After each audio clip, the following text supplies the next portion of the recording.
My name is Dr. Henry Lustiger-Thaler.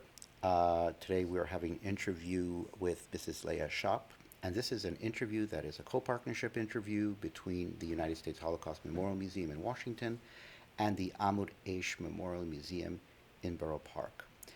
Mr. Chopp, if you could tell me your date of birth and the town and country that you were born in. I was born 10/15/29 in Stachy. At that point, it was Czechoslovakia. In 1939, the Hungarians took over. And in 1940, the Germans took us to Auschwitz. Well, let's begin a little earlier, quite a bit earlier.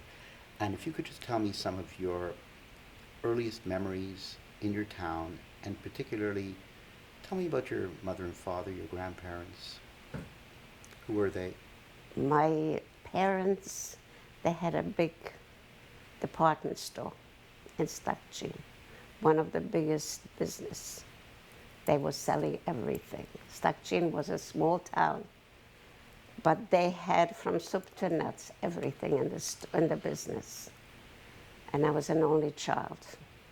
They had another little girl, but she died from whooping cough. I also had it, but I survived. I was older. So I remember mostly being alone, but I had a lot of friends. And it was good. It was good. Life was good. And then all of a sudden, in 1940... If we just go back just before we go to the time where everything changed, and just to speak a little bit more about your mother and father. Tell me a little bit about your mother. Her name was? Ita. Mm-hmm. She was special. What are your memories of her? The dearest woman. She was something special. You know what she used to do? I mean, as I said, we were quite comfortable. There were a lot of poor people. She sent me to bring food on Friday or Thursday to those people. But she always told me, don't walk through the street. Go near the lake so nobody should see that you're carrying food for people.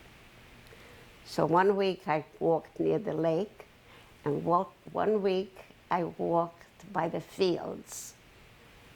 That time we weren't afraid that anybody will hurt us. We were able to come and go. But she was unbelievable, sending people food and whatever they needed, especially before Shabbos. Did she come from a big family? Yes. Do you remember some of your aunts I and remember uncles? my grandparents, and I do remember two, and uncles also too, but she had more, and they were in Czech, further down near Prague. And they were killed. They were killed. But the ones that were in town, especially my grandparents, every Shabbos afternoon, we went to visit. We stayed there. I was able to play with my cousins. It was really good life. So your mother was born in Stachin? Yes, yes. And your father, what was his name? Chaim. Tell me a little bit about Chaim. He was a special person. Very, very smart. He had smicha. But he wanted to be in business. I used to be so proud of him. People used to come ask him, Chaim, what shall I do? This and this problem, this and this problem. I used to stand on his side just to listen with pride that he's telling people what to do, how to go about things. He was a businessman, very good businessman. He must have had a lot of people working for him. Yes, yes. Do you know how many? No, but I know two uncles were working. A brother of my father, single guy, and a brother of my mother, also single. And they lived in our house, but they worked in the business. But then they had Goyim working, the heavy work. And I was proud. It was nice. I had what I had wanted, but my father trained me. When it was very busy, he used to call me into the business, make me go on a counter, stand, and watch who doesn't pay, who walks out without paying. So I did. This is what my father says, and this is what I have to do. So some people were walking out, and I called my father, and he got hold of them. You didn't pay. You're walking out with the merchandise. So it was interesting. It was good.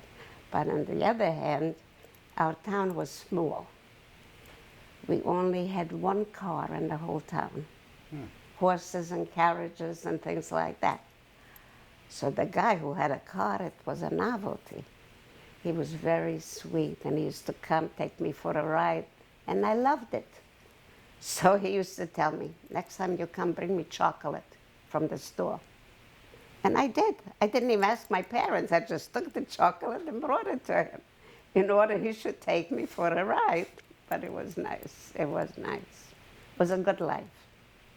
So it was a small town, Stachy. Yes. Do you recall what the religious life was like in Stachy? Were there lots of religious people in the town? Not too many, but we had a shul the other side of town, a big shul.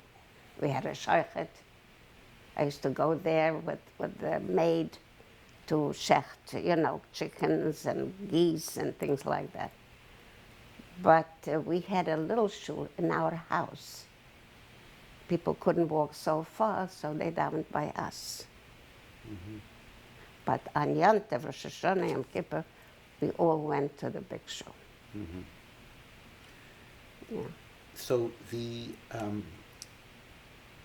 how old were you when the war broke out? Well, as I said, 1939, I was 10 years old. That's when the Hungarians took over. Then I had to go to Hungarian school, learn from beginning, everything, first grade, you know, speaking and all that. That was in 1939. And then we had a Rebbe that had like a cheder for the boys. But they were afraid. Everybody was afraid. So the girls went to the cheder too with the boys while they were small. They taught us davening, you know, ivre and all that. And then they let the girls go, and we didn't. We had it in the house. The Rebbe came private lessons. That's the only education I had. And that was it. The Czech, the Hungarian, I knew both fluently. But the Hungarian, I was already older. So I went to another town to go to high school. Never finished it. Was there a sense when the Hungarians took over, what, aside from the school, what else did you feel had changed in Stachy? Not much. Not much. The only thing, we had a border in Stachy between the Hungary and Czechoslovakia. But otherwise, it wasn't, I mean, as far as a child, I Right. didn't miss anything. We Life- had everything. Life went on. Yes, yes. Yes. So when did you feel, as a young girl, things beginning to change? The day after Pesach. We woke up, it was Pesach, 1944. And we always put away the dishes the night after Yom Tov. And we kept our Pesach dishes in the attic. We had a tremendous, how do you say, custom, big box. We put all, cleaned, washed the dishes, we put all the dishes into that box, covered it beautifully. And we went to sleep. It was fine. We woke up by people blowing the horns, Jews, Jews, get out of the house.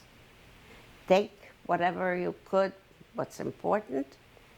You'll have to leave everything and come out of the house. It was frightening. It was so scary. I was crying. I was a child. I didn't know what was happening. Imagine, I was an only child. Other houses, it must have been a catastrophe. So we did. It took time, you know, packing. You had no indication Nothing. the night before? Nothing. Yep. The only thing I have forgot to tell you, I got my measles. I was 14 years old. I got measles Pesach. Mm-hmm. So I was suffering. And in Europe, when you have measles, they keep you warm, hot, or everything should come out. So I was just in the process when they were coming out, the measles. So when the police came to send us out, my mother was crying. Look at her, she's full of measles, she's sick. And if I take her out, she wouldn't make it. So the policeman said to her, so leave her here. So my mother said, can I stay with her? No way. Well, everybody goes, but she can stay here alone. And my mother wouldn't do that. So they packed me up and we all went on the buggy and whatever they had, and they took us all to the big shul. And we were there, I think, a day or two, till they collected from the whole town the people. How many people do you recall being in that show? I don't remember. Don't remember. But many. Yes, with children. Mostly, you know, all the kids and the grandparents. From just Stachy, Yes, or yes, also no, surrounding? Just from Stachy. I suppose each town did the same thing. And then we had to go on trucks, open trucks. Take the bundle that you took with you, and they took us to Uzhgorod, Uzhgorod. Just one moment. So, but the guards that collected you, these were Hungarian. Yeah. Yes. So they, with the trucks, they took us to Uzhgorod, and they took us to a brick factory. Mm-hmm. And that's where they left us. And is Uzhgorod was far from Stachy? Was a Quite. You traveled for a period of time? Yeah, Yeah. yeah. But when we got there, there was already other people from other towns, surrounding towns from Uzhgorod. So it was yourself and your My parents. parents, yeah. It's And the my three- grandparents. And your grandparents. Right. So the five of you traveled together and Right. stayed together. We from- stayed together, but then there was an uncle and an aunt with her children. You know, there was quite a few. But the grandparents, my mother was very close to her parents. So we stayed in one corner. They didn't give us food, nothing. So whatever we brought from home, we had.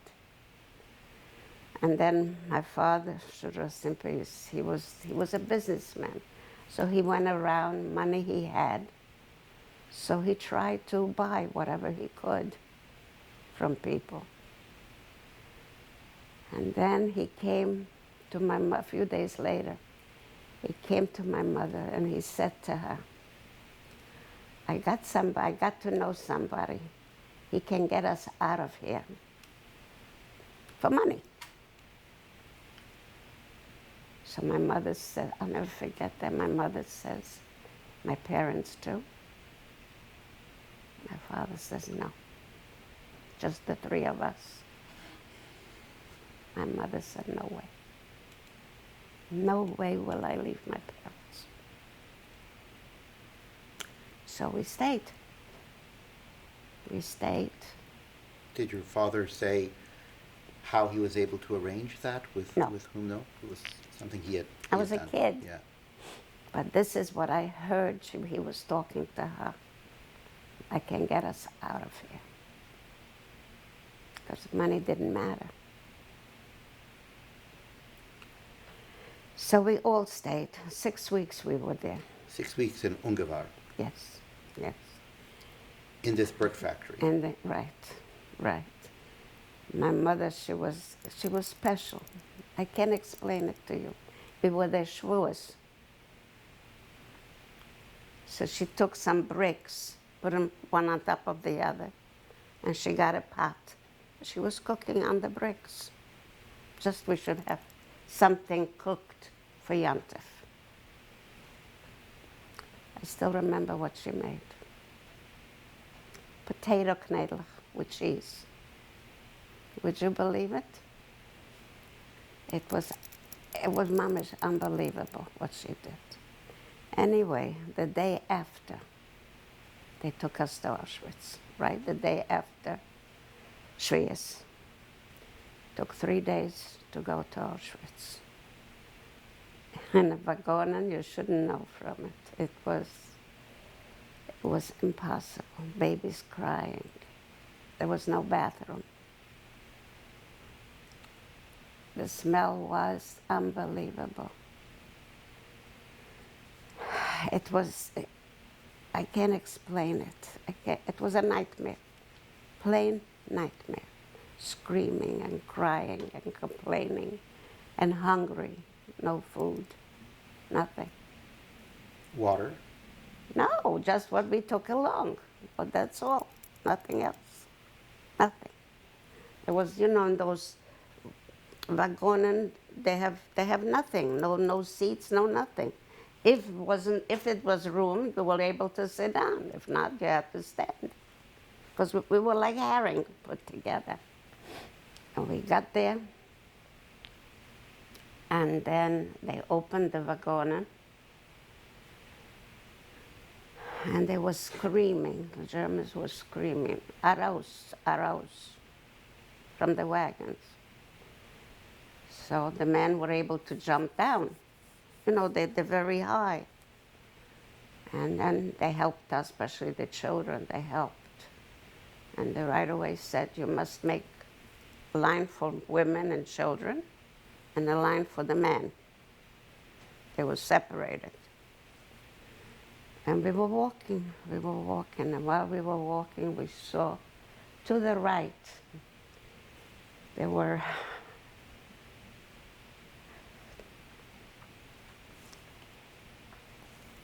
crazy people. We said, those are crazy people. Their hair was shaved off, women. Their hair was shaved off. Torn dresses, torn things. And they were showing, they wanted to eat. We had nothing. But we were all crying. Look at the crazy people, they put them here all together. It didn't take long. We looked the same. We looked the same. But anyway, we got on the line, and slowly we were going towards Mangali. And everybody said, if you're young, like a child, you stay with your mother. So, as I said, I was 14. So when we came to Mangali, my mother was first. She had a few dresses on top, one on top of the other, because they said what you have on you, you keep. They won't take it away from you. So she looked heavier. So right away, he made to the right. No, for him it was to the right. And he stopped me. Wie alt bist du? I told him I was 12. Because they said, you're younger, you'll stay with your mother. I want to stay with my mother. So he sent me after my mother. I was walking a big, end of this room, maybe more. I was walking right behind her. All of a sudden, I don't know from where or from what, somebody lifted me under my arm from the back and threw me, I was flying in the air, threw me to the other side. And I found myself between the young people, alone, all alone. How did I get there? Who threw me? How did I didn't walk. It was unbelievable. Anyway, we got to the room where they shaved our hair, made us take off everything. My father, he should rest in peace, the clothes that I was wearing and my mother was wearing, so had a lot of buttons, and each button was a diamond or a watch or a ring, covered with material. So we didn't know about Auschwitz, but he always said, in case you're in trouble, tear off the button and you can buy food. And not only this, but my shoes were handmade. Like not girl shoes, it was like whole shoes with strings. The heel was with diamonds. Inside the heel, he put in diamonds. You should know you are set. You will never be hungry. That's what my father said. So when we got there, we had to strip completely. But they let us keep the shoes, but everything. Then they cut our hair, and then they gave us, if you were tall, you got a little dress. If you were little, you got a big dress. Torn, no sleeves, no this, no that. We looked just like those people when we first saw. Like we were crazy.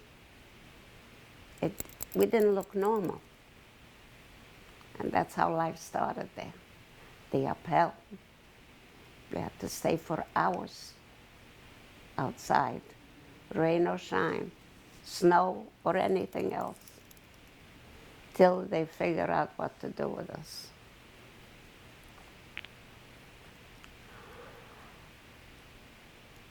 It was unbelievable. I was an only child. I was treated with a governess at home. I had a governess at home. I learned German at home, in my hometown. When I heard the language there, screaming German, I was choking. I couldn't believe it. I never spoke a word after that. Never. I couldn't take it. I couldn't take it. And I missed my mother and my father. I was a child. See, here in America, 14-year-old is already a young lady. Not in Europe. Not in Europe. We were treated like children. How long were you in Auschwitz? I was there about 4 months. Mm-hmm. Upheld twice a day. And in the barracks, you had to get out in the morning and come back at night.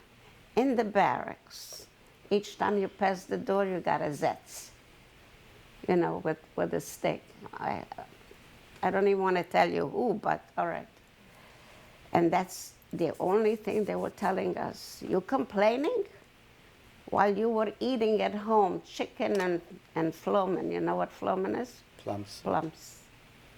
We were suffering here, the Jewish girls. Never. So they let it out to us. It was our fault. So these were the capos. Yes, yes. And Did you know any of them No. from your town, from Stachy? No. They weren't from our town. Mm-hmm. They were more from Czechy, further up. By us was the border from the Hungarian, but these were more from Czechoslovakia, from Czechy. Anyway, it was unbearable, and they gave us to eat. You don't want to know. First, they gave us grass that they cooked, that you couldn't take it in your mouth. And then they wanted to be good, so they took a loaf of bread like this. The bread had everything, but no bread. Straw and grass and dirt and pebbles, whatever you want to think of. But that bread had to be divided for 6 people. And on top of that, they gave us horse meat. And not only did they give it to us, they told us. Horse meat. It was like a salami. They made it. So that was already a good meal. Otherwise, they gave us grass. And that's it. We couldn't take it. We couldn't. It was impossible. Impossible. People were sick. The girls were sick. Some of them got typhoid. And if anybody died, we just turned them over and see if they have any bread hiding there or any food. Can you imagine? Unbelievable. So I was there about 3-4 months. And then they announced that they're going to take us out of Auschwitz. They're going to take us for working. We had to undress completely, and march in front of the brigade there to see who is healthy and who isn't.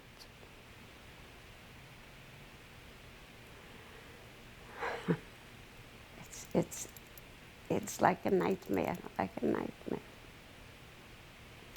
But anyway, they picked me. They asked me how old I am. They picked me. I should go to work. And they put me on the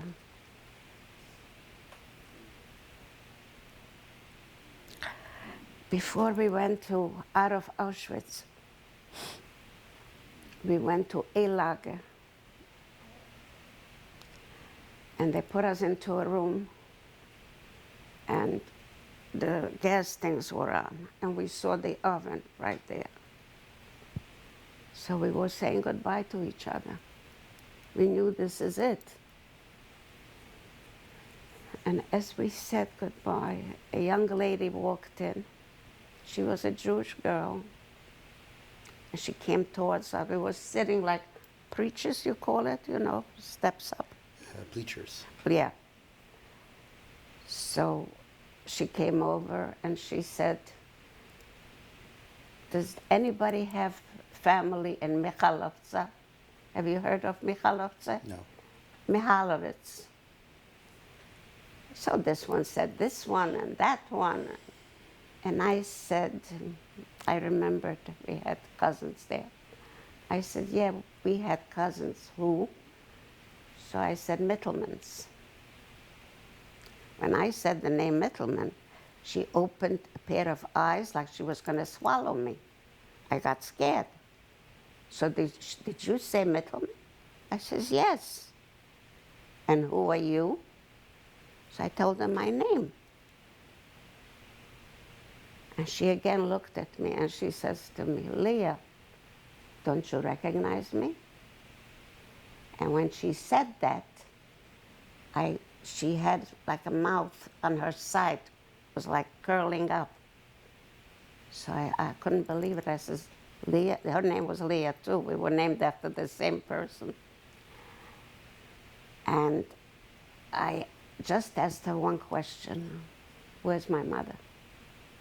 Because I knew she was there 4 years already. She says, that you should never ask me. Just like that.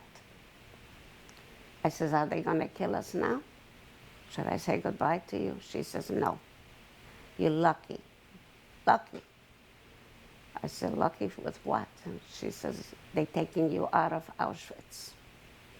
You should go to Poland and work. Dig trenches. But she did bring me food. She brought me a pair of underwear. That's it. And we went away. We went in the trains, and again, those trains that we had to stand. And we went to Poland. And there, we started working. Can you imagine a 14-year-old girl digging trenches? Not just digging, but they measured it out for us. How much you had to make a day. If you don't make it by the time they leave, you stay there all night and make it. So we did. We had to dig, but the weather was getting cold. No jacket, no sweater, nothing, no stockings. We were frozen. Mom is frozen. My legs were so frozen that they opened up holes. It was leaking from my legs. There was a German measured out, and that's it. And you had to finish it. Could be tomorrow morning, but you had to finish it. And then start again. But the soldiers, they were sitting and watching us. They had a fire burning. They were around the fire. So every once in a while, the girls, they couldn't take it. So they ran to the fire just to get a feeling of a little heat. They used to beat us up. So one day I went, I couldn't help it. I felt I'm an icicle. So I went. I was a kid. He gave me a Zetz with a shovel over my hand. I thought, I'm going to pass out right there. I never went again. I had to work the rest of the day, dig and make for the soldiers the place. How long did this last? Oh, it lasted about 4 months. What did you do for shoes? Yeah, that's another thing. My shoes, my good shoes with the diamonds, somebody stole them. So I had no shoes. So they gave me the Holland shoes, you know, wood. And when you walk on the snow, it catches. The wood caught the snow. And you cannot fall. If you fall, they shoot you. Absolutely, they shoot you. But God was watching me. But I couldn't take it. I was getting weaker and weaker. I couldn't take it anymore. So we tried our best, and then they said, we have to go to another place. This was in Poland. So they took us from one place to another. Not only trenches, but we had to pull the trees. Some people were cutting them down, and we had to pull them away. These were all, when you say we, The girls. just the girls. Just how the how girls. how many were you? Do you have a memory of that? No. Lots of girls. Yes, yes. And all around the same age. No, some were older, and some knew me from home. They apologized. We can't help you. We can't even help ourselves.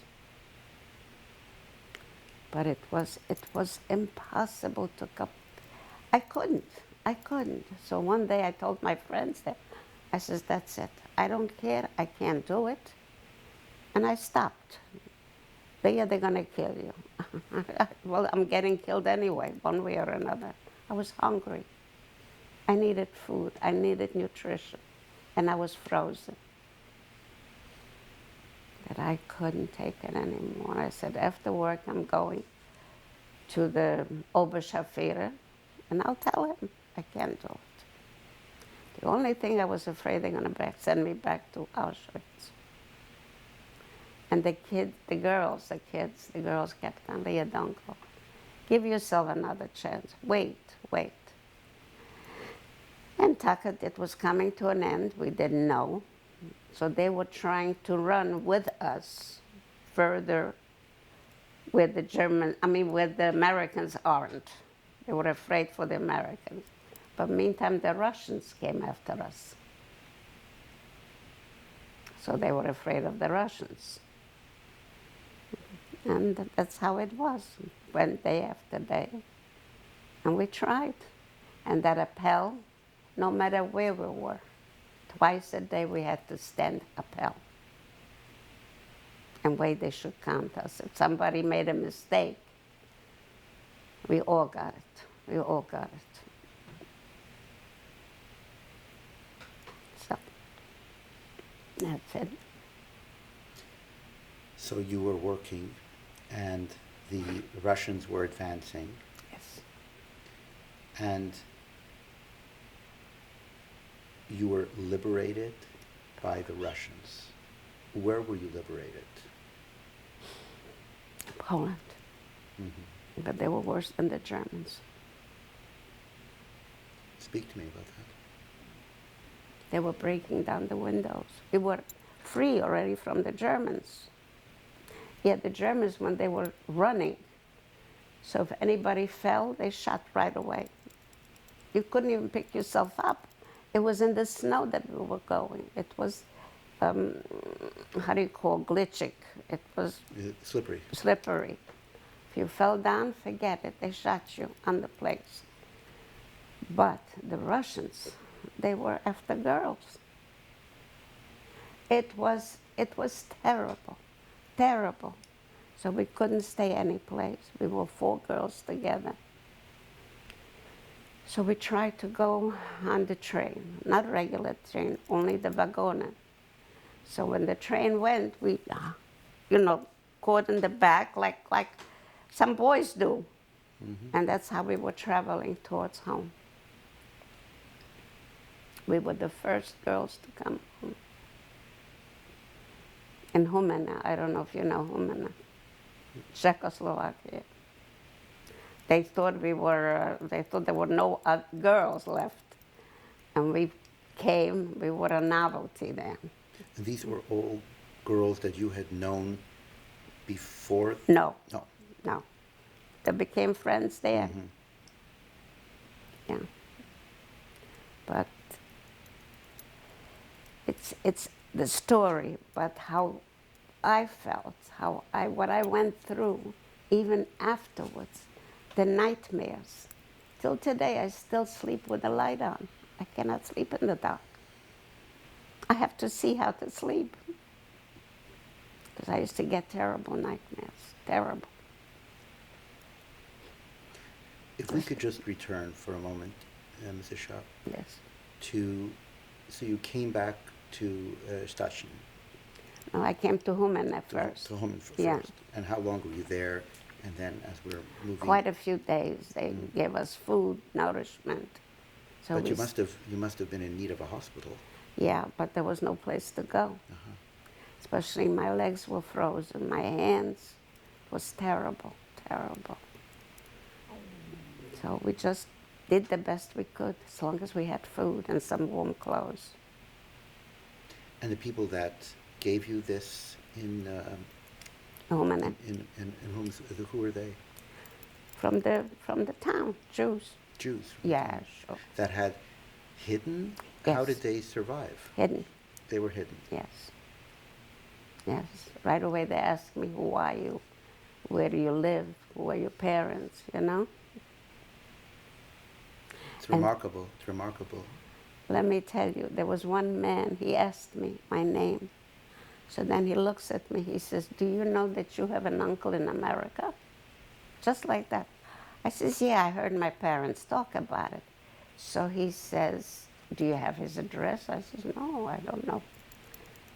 He took me to his house. I'll never forget, it was Friday for Shabbos. He says, come to my house for Shabbos. But they had kids, they had no place to put me. I slept on the table. On the table. He put a blanket on, and I slept. But I had food. And he gave me the address of my uncle. He was my aunt's brother. Hashem was good. He provided me with it. And that's how I came to America. Before we come to the United States, Yeah.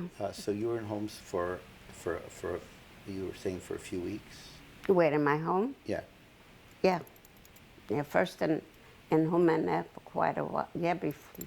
I'm sorry, you were in Homan for quite. Yeah, before I came to Humana, while we were coming home,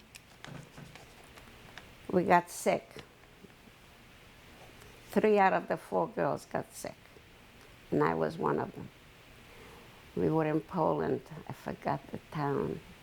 There were already Jewish girls there. And we got sick. We had, I don't know how you call it in English, kretz. You know, that you break out the whole body from dirt, from lice. They put us into a special room. Takes a few days till everything clears. We hadn't had a bath, no clean clothes, lice all over. It's, you know, no matter how much I think of it, no matter how much you talk about it, you can never forget, never. Not easy. And I'm no more a youngster, and I cannot forget. But it must have been remarkable, a remarkable feeling, given all that, when you came to Humen and you met Jews, and, Yes. they took care That of you. was the best. It's like a world turned upside down, That's right. turns right side up again. And not only that you met them, but they were there for you with open hands, you know? Anything you wanted, they would do for you. Like, they were shocked to see girls. There was no girls. They were so helpful. They gave us food. They made us place to sleep. They gave us clothes, anything we wanted. And they were in hiding. They were in hiding. And you spoke about your experience in Yes, Auschwitz. they wanted to know everything, everything. And we told them. We So that told was really the first time that you were able to speak about your experience that Yeah. you're talking about now. And that was the first time that they saw women. There was no women there. Yeah. It's unforgettable. That's really very moving. The first time you were able to speak about your experience and Yes. survive that Yes. were to Jews who were in hiding Yes. and didn't know what had occurred. It was so soon after the war. Right. The war was still on. Well, the war was still on, yes, the war was Yes. still on. Right. Yeah. But we each wanted to go home. So tell me about that, then from Humen to Stachy. I was the only one from Stachy. So I went home. You went alone. Yes. How old were you at this point? You were 14? 14 and a half. 14 and a half. Close to 15 Yeah. anyway. I went home. When I came home, my house was bombed. Bombed. There was nothing there. Nothing. And whatever was saved, they took away. There was a Gentile next door. They were very good. He always came to us. My parents were very good to him. My parents were good to everybody. And when he saw me, he asked me to come to his house. He gave up his bed. I should have it. He treated me like I'm still the neighbor, the well-to-do neighbor. He treated me very well. Food, whatever I wanted. And then he showed me a letter. Showed me a letter from my uncle, my father's brother, who lived with us. He worked in the store.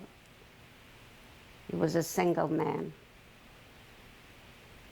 And it said that he survived, but he's in a hospital in Prague. And I met somebody already, another man in Stachy, that he came from the war. He came from Auschwitz, and then they took him working to different cities. Anyway, I told him that I found a letter. He says, Lea, somebody's playing a trick on you. He says, I was there when your uncle died. They worked in a tunnel. And And my uncle worked on the ceiling of the tunnel with a chisel. He was standing on a ladder, and he fell off the ladder, and the chisel went in his, under the chin, through the nose, mouth, nose, and pushed out an eye. He says, I saw when it happened, and they just took him away. He died. He got killed. But he was wrong.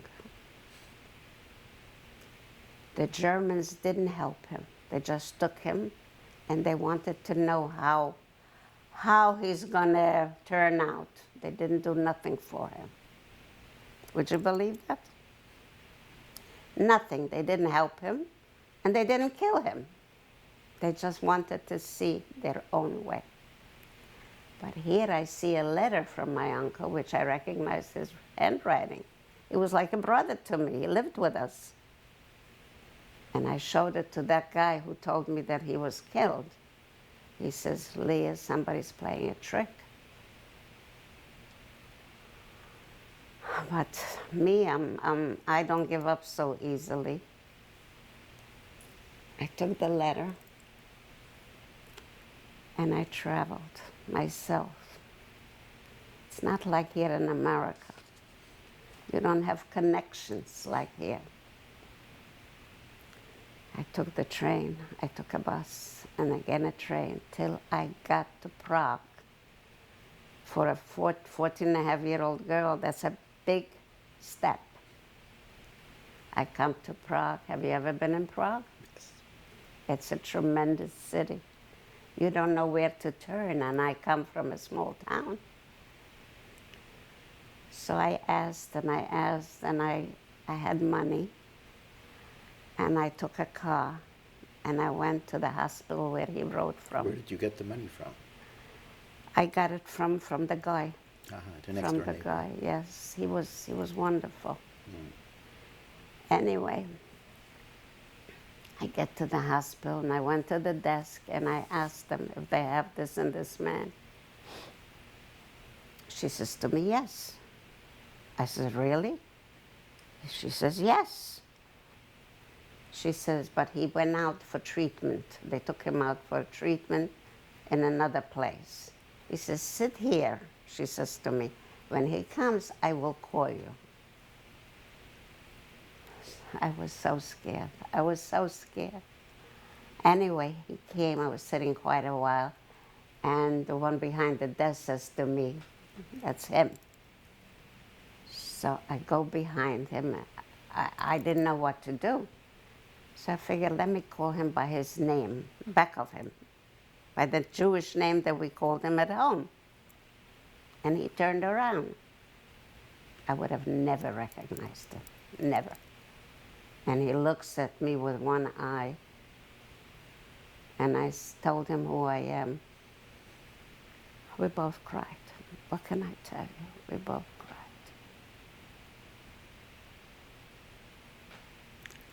It wasn't so simple. It wasn't so simple. And this is the only person that survived, me and him. From a big family. Not everybody lived in Stachy, no way. In other towns nearby, uncles, aunts, grandparents. Nobody left, nobody.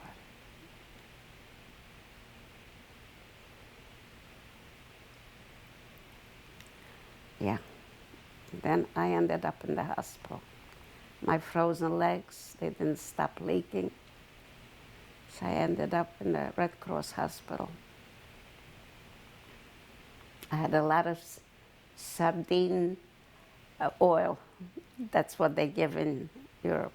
That's what I had. And food, naturally. But I had a hard time. They didn't want to close up. Didn't want the holes. I still have the marks. But Baruch Hashem, everything closed. And while I was in the hospital, I met an American soldier. He used to come look at the sick people. And he told me he's from America, and there was no mail, you couldn't write. I said to him, I have an uncle in America. Could I write a few words? Would you mail it there? I'm surprised that I had the sense to do it. He said, sure. So I just wrote to my uncle. I introduced myself, whose daughter I am. And that's it, that I'm in the hospital. I'm the only survivors with his brother. That was his brother.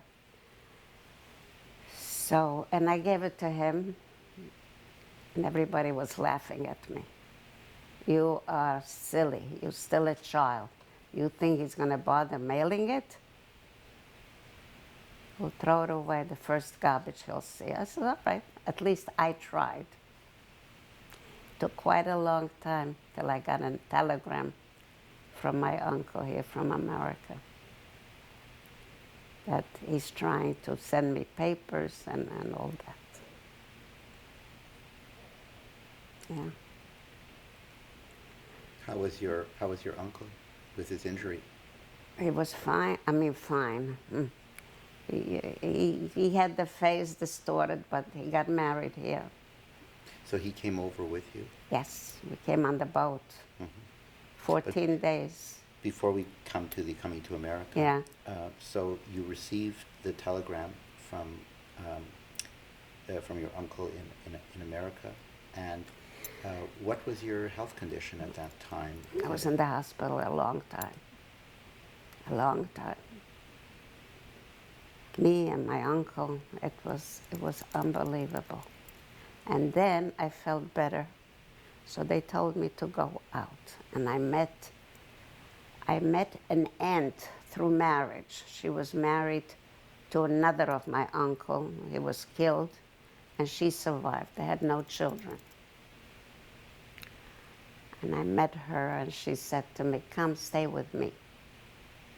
It was near Prague. It wasn't in Prague, near Prague, because I couldn't do nothing. I could barely walk. My legs were bandaged. My knees, the bottom, because it was leaking, constantly leaking. So she says, come stay with me. And it was, I don't know if you ever heard Liberated. It was near Prague. We stayed there. And there I went to the hospital twice a week to rebandage my feet. And then, you know, girls go crazy, which I did too. And we went for a manicure. Met some girls, we went for a manicure. I don't know what happened, but I got a terrible infection on 3 fingers. So bad that's all I was doing, like this, to relieve the pain. But Hashem is good. We didn't hear from my uncle from the hospital. You know, the one who had the sore face. So my aunt says, go see where he is. What's wrong with him? So I took the train and I went. I come there, he went to another place for treatment. And the nurse said to me, stay in his room, wait for him. He'll be here soon.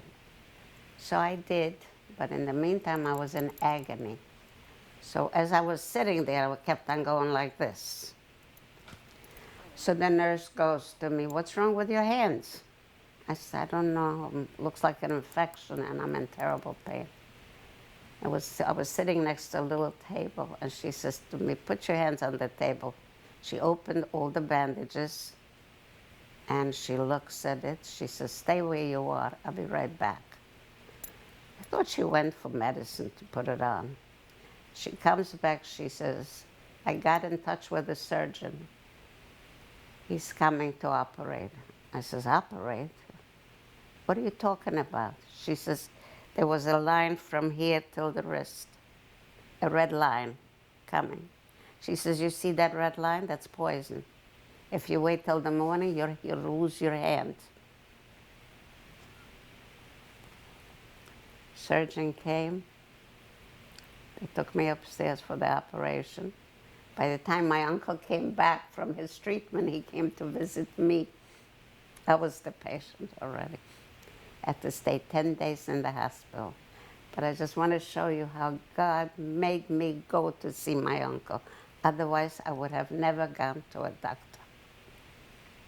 I could have lost my hand, that's for sure. So, miracles, miracles. Those are the good miracles. But you can't forget the bad ones, you can't. So after you, 10 days after you came out of the hospital, Yeah. and your uncle was still hospitalized, Yes, and then yes. he went back home, and you started to make preparations to leave for America. Did that happen soon No, thereafter? It no. took it was a while. It was a while. How long? It was a while. Quite a few months. And Quite a few what were you months. doing during this time? You were in Stachy at that time. No, You were then in Liberec. in Liberec. Yeah, I didn't go back to Stachy. Uh-huh. There was nothing Right, there. It was right. bombed. And your aunt was in Liberec. Yeah, Right. yeah. So I stayed in Liberec. And you And we you were waiting. We were waiting to be, to get ready to go to America. There was nothing to get ready. We had nothing. So we just waited and hoped and prayed that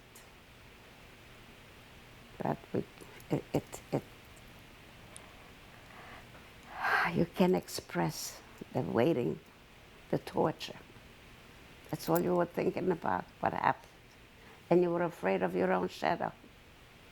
Always scared, always scared. Yeah. And then the day came for your leaving Europe. And you mentioned before, 14 days Yes, on a boat. yes. But we had to go from Prague, we had to go to Switzerland, to Sweden, with a bus. No, to Denmark. To Denmark with a bus. And from Denmark to Switzerland by boat, to catch the boat to come here. It was, in all those days, to be sick on the boat. We didn't have the best accommodations, but I paid for the ticket. My uncle sent me the money for the ticket. Yeah, by that time, the uncle who was hurt, he came along, so we both came out here. And what year was that? 46. So tell me about arriving in America. As I told you, I come from a well-to-do family. So this uncle who lost his eye, all that, before we went to America, he says, Lea, you're a girl, no earrings. How can you come to America like that?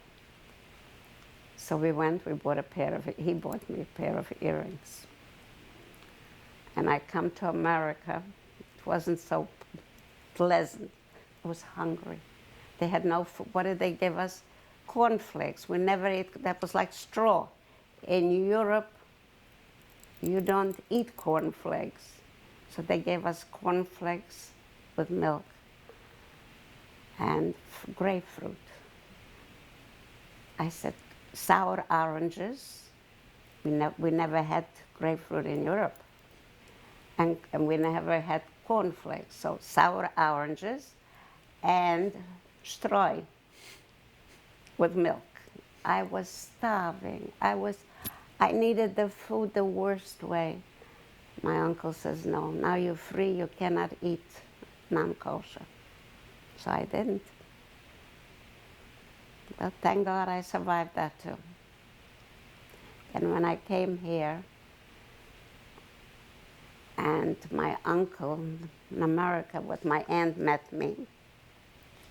And as I said, that uncle who lived with us bought me earrings. It was a little hanging earring.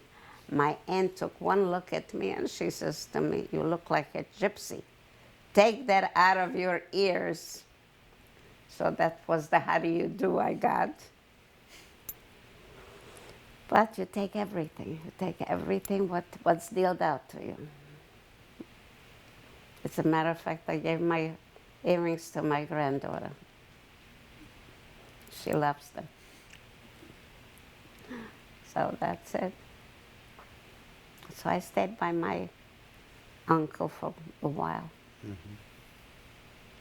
And then? And then I met my husband. Should rest in peace. Just lost him a year ago.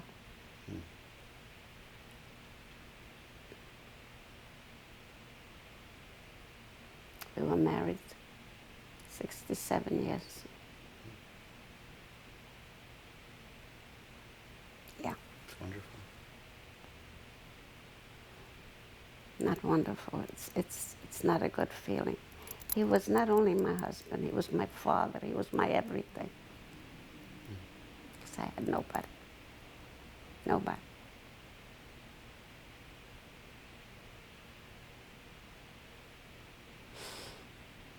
Just shows you have to be happy and satisfied with everything. And children, your children, grandchildren? What can I tell you? As I said, I was very young when I went to concentration camp. The malnutrition was bad. I didn't develop properly. I didn't have children for 7 years. And the doctor, I had 4 miscarriages. The doctor said to me, forget it. The 4th pregnancy, I laid in bed the whole time. Didn't help. He said to me, forget it, you cannot carry, you weren't developed. Because you were just in that age when a girl develops. So, but I didn't want to take that. I had to have children. I don't know. Hashem was good to me. That's all I can tell you. I became pregnant again, and the doctor was yelling at me, why did you? And then he says, get to bed. I said, no, let's do it my way. I didn't go out of the house for 8 months, but I didn't lay in bed. I was able to make myself food. I was able to go myself to a shower, to go to a bathroom like a mensch. And Baruch Hashem, that was my first one, my son, Uzhgorod. And I had 2 more wonderful children, Baruch Hashem. Believe me, I thank God, Baruch Shalom. See, they put things in the food in Auschwitz, so-called food. They put something, some bromo, something like that. And that's what they did to us. So that's it. That's it. See my grandchildren, my children, my grandchildren, Baruch Hashem, Baruch Hashem. I have great-grandchildren. They should live and be well. Wonderful, wonderful. I love them dearly, and they love me too. I go there for Shabbos. Bobby come, Bobby come. Yeah. Mrs. Chopp, thank you so much. Thank you so much for sharing this interview with us. Thank you.